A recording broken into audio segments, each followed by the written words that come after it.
Hello বন্ধুরা, আসসালামু আলাইকুম। Welcome to Shah Fahim YouTube channel. আজকে বানাবো আমি মাসকলাই ডাল। তো চলুন দেরি না করে শুরু করা যাক। প্রথমত আমি কড়াইয়ের ভিতরে জল দিয়ে দিচ্ছি, দিয়ে বসায় দিচ্ছি। জলটা গরম হয়ে গেছে, এখন দিয়ে দিলাম লবণ, তারপর দিয়ে দিলাম হলুদ গুঁড়ো দেওয়ার পর দিয়ে দিব জিরা গুঁড়ো।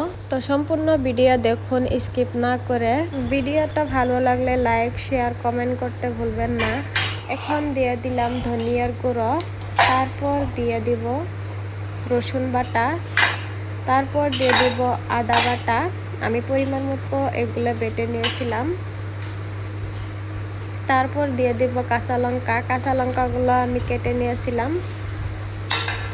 তারপর দিয়ে দিব পেঁয়াজ কুচি, এগুলো দিয়ে তারপর এখন আমি ডালটার পানি জাল করব। তো দেখতেই পাচ্ছেন বন্ধুরা, বলক উঠে গেছে।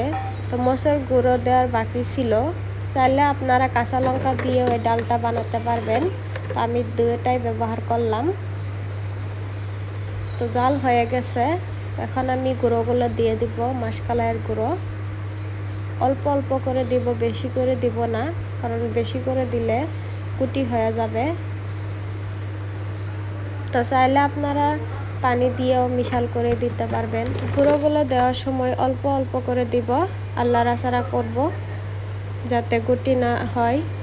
তো বন্ধুরা, মাসকলাইয়ের গুঁড়াটা আগেই করা হয়েছিল আমাদের বাড়িতে, তো ডাল খাওয়াও হয়েছে রাঁধে। তো ভাবলাম আজকে আপনাদের সাথে শেয়ার করি এই ডালের রেসিপিটা। এই ডালটা বেশি সময় লাগে না রান্না করতে, অল্প সময়তে হয়ে যায়। এই মাসকলাই ডালটা কার কার ভালো লাগে অবশ্যই কমেন্টে জানাবেন। তা আমারও ভালো লাগে খেতে। মসুর ডালের তনে এই ডালটা খুবই ভালো। তো গুঁড়োগুলো এইভাবে আমি লাহে লাহে দিয়ে দিলাম জলের ভিতরে। তো গুঁড়ো দেওয়া শেষ আমার, এখন অল্প জাল করব। তো এই ডালটা আমি বেশি পাতলা করব না, ভালো করে জাল করব। তো ভালো করে জাল করলে ডালটা খেতেও সুন্দর লাগবে। তো দেখুন বন্ধুরা, এই ডালের গুঁড়াটা বাড়িতেও বানিয়ে খেতে পারবেন। বাজার থেকে গোটা ডাল কিনে আনে তারপর ভেজে গুঁড়াটা মিক্সারও করতে পারবেন। তো আমার ডালটা হয়ে গেলে এখন আমি তেলানি দিব।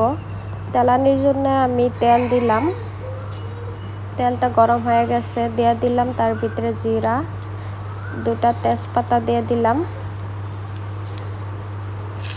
এখন দিয়ে দিব দুটা পেঁয়াজ কুচি। দেখুন হয়ে গেছে আমার। তো এখন আমি দিয়ে দিব ডালের ভিতরে তেলানিটা দিয়ে আর একটু জাল করব, বেশি জাল করব না, হয়ে গেছে, বেশি ঘন হয়ে যাব।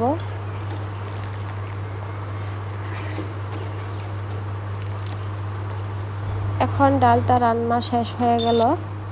দেখুন বন্ধুরা, হয়ে গেছে। তা আমি নামায় নিব, তারপর ভাতের সঙ্গে খাবো। তো আপনারা এই ডালটা রুটি বা অন্য কিছু দিয়েও খেতে পারবেন। দেখুন বন্ধুরা, আমি ডালটা বেশি পাতলাও করি নাই, বেশি ঘনও করি নাই, মিডিয়াম রাখছি। বন্ধুরা, সম্পূর্ণ ভিডিও দেখার জন্য আপনাদের সবাইকে অনেক অনেক ধন্যবাদ থাকলো।